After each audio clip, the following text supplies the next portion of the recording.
Hi, I'm George Mariner Mole, Artistic Director of the Discovery Orchestra. Remember when we were speaking about repetition and sequence back in Discovery Chat number 11? Well, if a repetition just went on and on and on, we might well be considering what is called an ostinato. The musical term ostinato is derived from the Italian word for stubborn. And doesn't it just fit? A melodic fragment that repeats over and over and over again? Let's play one you may know.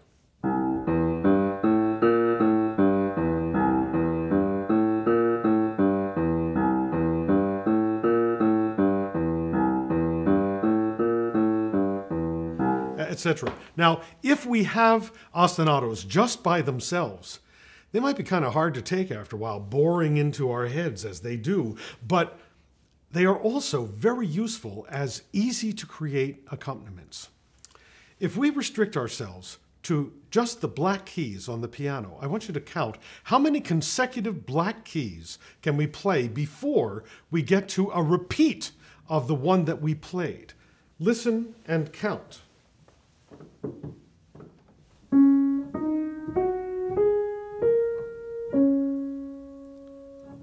Right. We can only play 5 before we reach the pitch that is vibrating twice as fast if we go up, or half as fast if we go down. And it doesn't really matter which black key we start on. Playing only on the black keys is a foolproof way to play a pentatonic scale. Now don't get hung up in the terminology. Penta, 5, the 5-pitch scale. All right, let's make up an ostinato using just 3 of the black keys.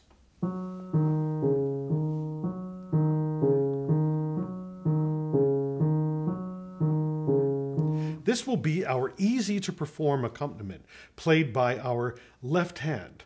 With our right hand, we'll invent a melody to play against the ostinato, but we'll stay on the black keys, because if we do, we will remain in the pentatonic scale, and anything we play will fit with the ostinato accompaniment.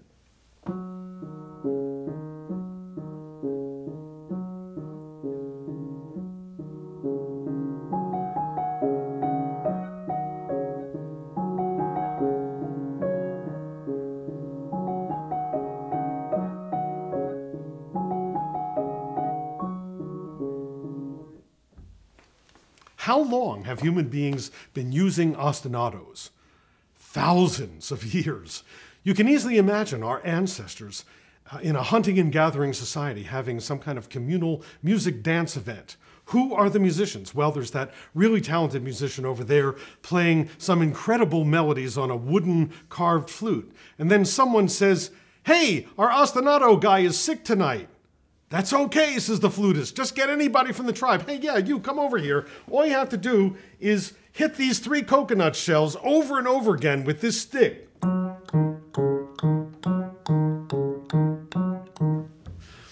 Fast forward to the late 1800s and the early 1900s. Classical music and jazz composers are recycling the ostinato as a device. People such as George Gershwin wrote a solo work for piano that he called 3 Preludes. Now, the second one of them begins with an ostinato. While many, if not most ostinatos are strictly melodic, this one is actually harmonized. Now, you might call this the first part of the ostinato,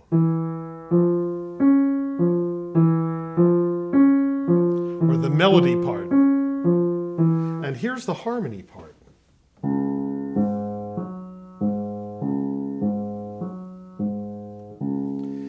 This is the way they sound together.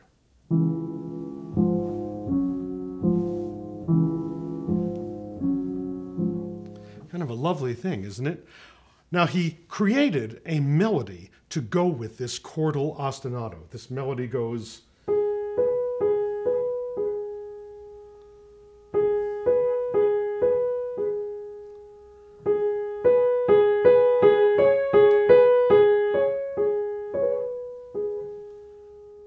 Let's put this chordal ostinato and this melody by Gershwin together.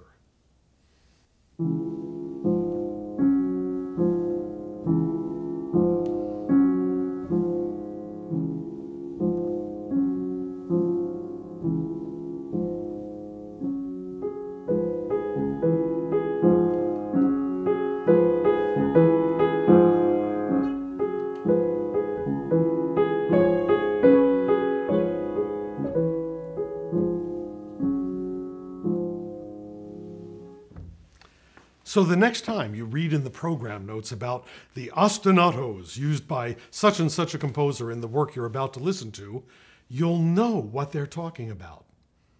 See you for Chat 15.